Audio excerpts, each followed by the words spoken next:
If you're thinking of purchasing an electric bike, you're probably wondering what to look for. You're probably confused by the vast array of models. So what makes a great e-bike? You'll want one that can deliver power, range, and a comfortable ride. In this video, we'll look at the different factors that affect these attributes. Here is a great unit on Amazon you should consider. This unit comes with various features, so make sure to read the reviews to see if it fits your needs. Maybe I'm doing something wrong, but it's about 10 miles per hour shy of what they said. 22 miles per hour top speed. I stopped using speed setting 5, approximate 20 miles per hour, after 33 miles and took it down to speed setting 4, approximate 15 to 16 miles per hour, for 13 miles because I was on 2 battery cells left, out of 5 cells. When you are on 1 battery cell, this thing forces you down to speed setting 2, which is about 10 miles per hour, no matter what speed you set it. This happened on the last 2 miles.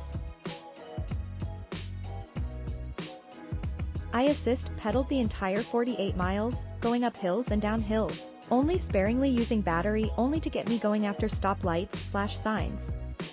This thing lasted 3.5 hours, which was the approximate duration of my trip. I love this bicycle, but am probably not doing that again. My butt hurts and my legs are noodles. A short trip is the purpose of this bicycle. This bike enables me to enjoy the Mendocino coast as I used to a decade ago on my Italian road bike. It was about the same price back then. Now it's 66 years of age, I am able to experience like thrills with this bike on the most beautiful Northern California's Lost Coast. I did add a fat comfy seat. I have a good feeling about the durability and performance of this bike after its first 100 miles.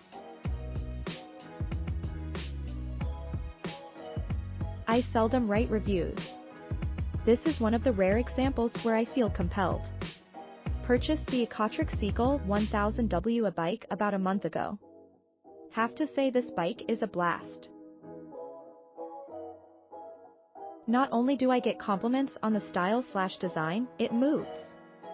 I have lived in the same community for 20 plus years and have seen more neighborhoods and bike trails in 30 days than I have in the last 5 years. Get out and explore. This bike is the bomb. Only downside I see is that I need to, as I leave my son in the dust on his traditional, non-Ebike, bicycle. I bought one of these. When it arrived, it took me about 30 to 40 minutes to unpack and assemble from the box. Instructions are easy to follow. Tools and parts well organized. Once assembled and air in the tires, I scrambled off on an 18-mile test run without pre-charging. Hey race what I discovered. Which is probably true for any off-the-shelf bike.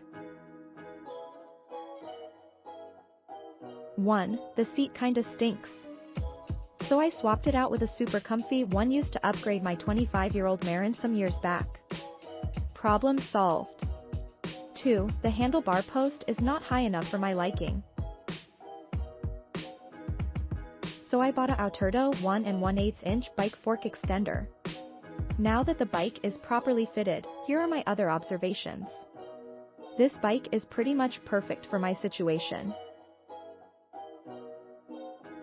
I'm 65 and my days of pedaling like a maniac are over. The bike has a throttle, but the best use of the electric power is by using one of 5 pedal assist modes. Mode 1 provides nominal boost, but crank is up to 5 and you can easily pedal yourself to 20 miles per hour and beyond. Always wear a helmet. The best mode for overall banging around town and battery life is 3. The boost from either throttle or pedaling can take a little getting used to, particularly at low speeds, when I'm typically cranking full out on traditional bikes. Click the link in description for more reviews.